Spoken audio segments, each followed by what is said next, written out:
Starting off with chapter 6, Under the Skin, Volke tells Ilya that Fane is there with the convoy. Volke pitches this very well by starting that the trinkets he made are actually what Wraith gave up his antlers for, and Fane is there not just as a because moment. Ilya, she just doesn't want him there at all, and she really just wants him dead.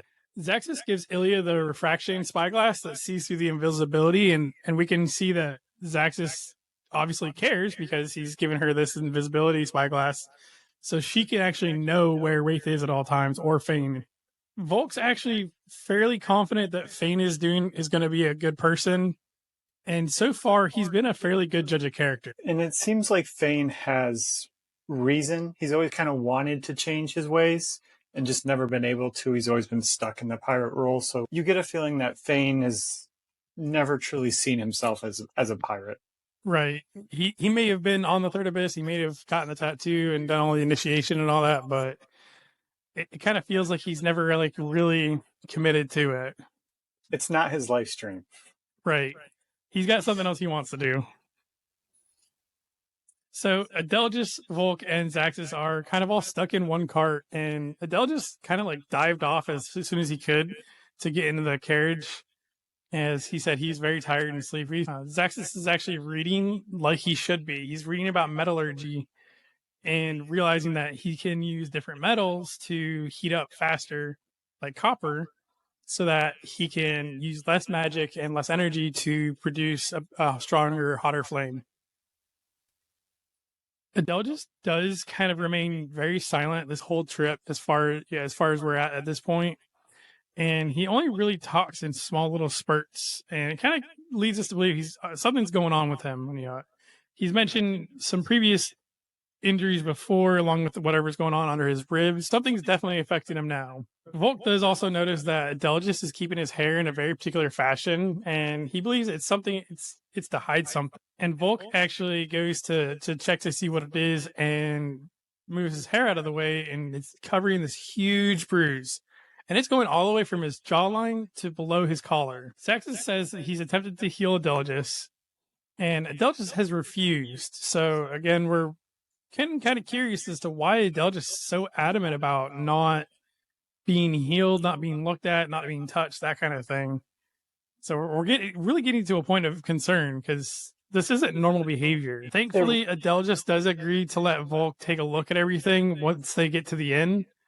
But that's still a little bit of ways away. And I think a couple interesting points of this is one, Volke's recognition is from Ilya.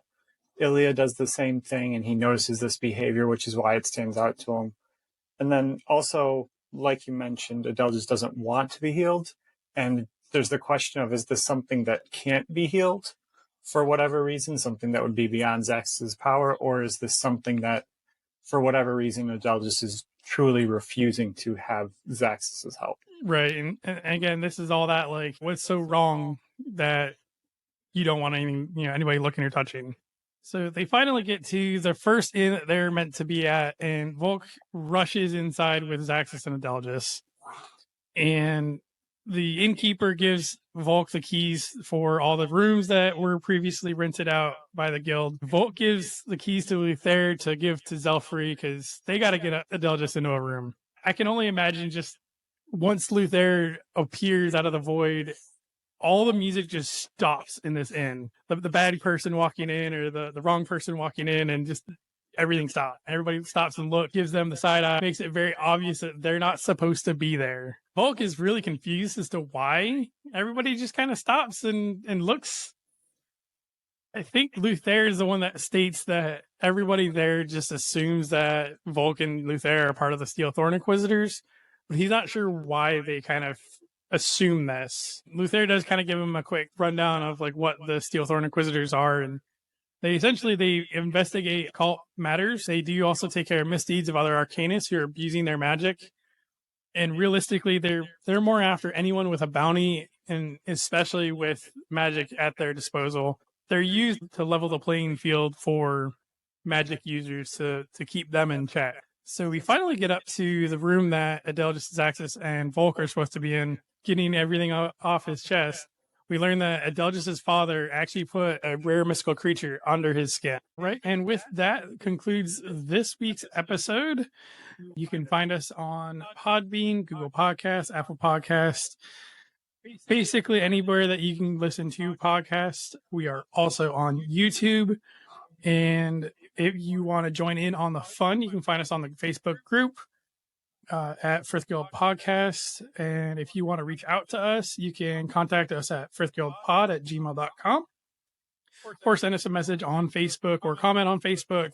In addition to all of that, we're going to also put all of the links to everything down below, including the Frith Chronicles fandom. And we want to give a huge shout out to them, as we do look up a lot of our information for mystical creatures in there. And I know here with the soon release of the Kickstarter for the bestiary that Shaming Stovall is putting out, I know some information will be updated shortly, so we'll just got to keep an eye on that. Thank you for listening. Scott, did you have anything else to add? Excited to get to the tourney. We're making our way to the tourney, and I'm very excited for it. Woo. All right. Thank you all for listening. We'll see you next time.